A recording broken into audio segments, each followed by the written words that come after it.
This ain't easy. You gotta get it in, man. You gotta get it in when you don't feel like it.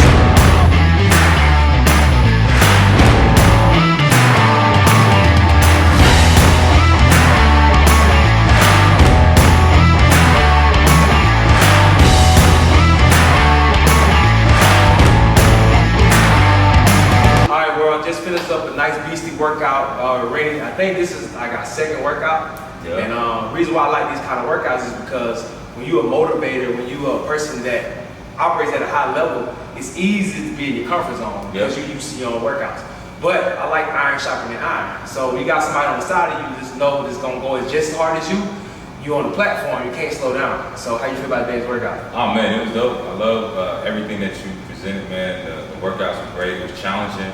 You know, and then like you said, it's that accountability factor. So when I'm going hard, if I start to feel that burn, I look over and I see you going hard, it gives me that little bit more motivation, man. So it was definitely inspiring, challenging, and it helped me get to the next level. I'm always looking to level up, man. As a former athlete, like I was used to being around my teammates. Absolutely. Used to, especially this time of year, being in training camp, going hard, like getting the guys pumped up as a linebacker.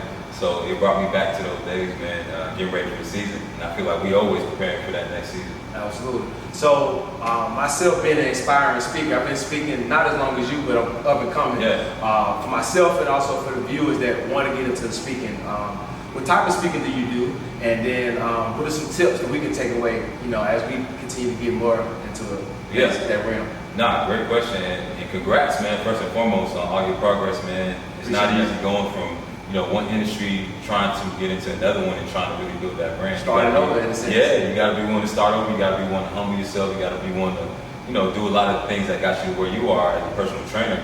And so I commend you on that, just committing, investing in yourself, and pushing forward. That's one thing I really respect about you, your consistency, your drive, your dedication to what you do. And you know, I definitely know without a doubt that you're gonna be successful in this business.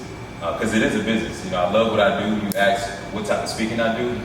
I do the keynote speeches. I also do like workshop facilitations, which is more like when you're coaching and guiding somebody to a certain process versus talking to them about certain principles and whatnot. But ultimately, like when it comes to, you know, what was the second question you asked? Yeah, just, you know, for other couple speakers. You know, I haven't been there maybe 5 years, but that person who want to take their vision and get started tomorrow. Right. So for that person that wants to get going, you know, there are multiple, like I just mentioned, there's multiple different types of speaking.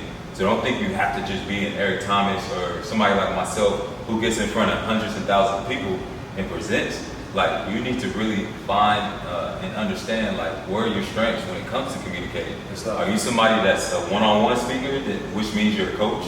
You know, are you somebody who likes to facilitate, so you like to have a workshop style where you have people getting up, moving around, engaging? Interactive. Or are you somebody who likes to be in front of a ton of people? Or are you a podcast person, you know, who likes to interview people? That's also public speaking, and a lot of people don't think about it that way, but that's a form of public speaking where you're actually facilitating the conversation, you're asking the questions, and you're getting the feedback. That's an art, right? It's not something easy. People are making a living doing that. And so I say that would be the first step, is identify your strengths and understand, like, where am I most comfortable? Where do I see myself going with this type of communication? And then the second thing is just do it, like get active, man. There's so many schools out here, there's so many organizations that need speakers, that need voices, that need your presence.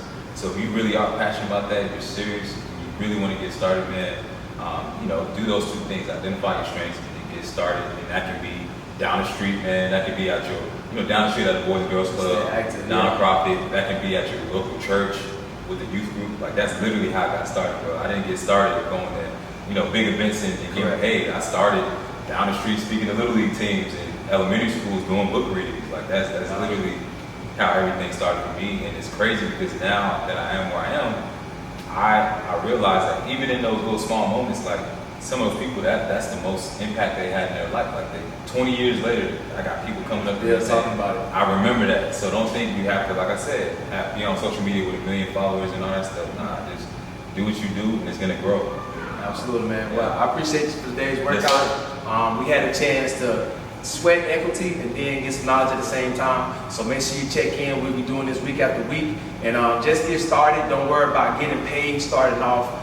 That's my biggest thing. I got a ton of free events and things like that, but now I'm graduating to the point where I can now get paid for my time, paid for my knowledge. So you got your boy Jamie Motivator, Rennie Curran, C at the top because the bottom is too crowded.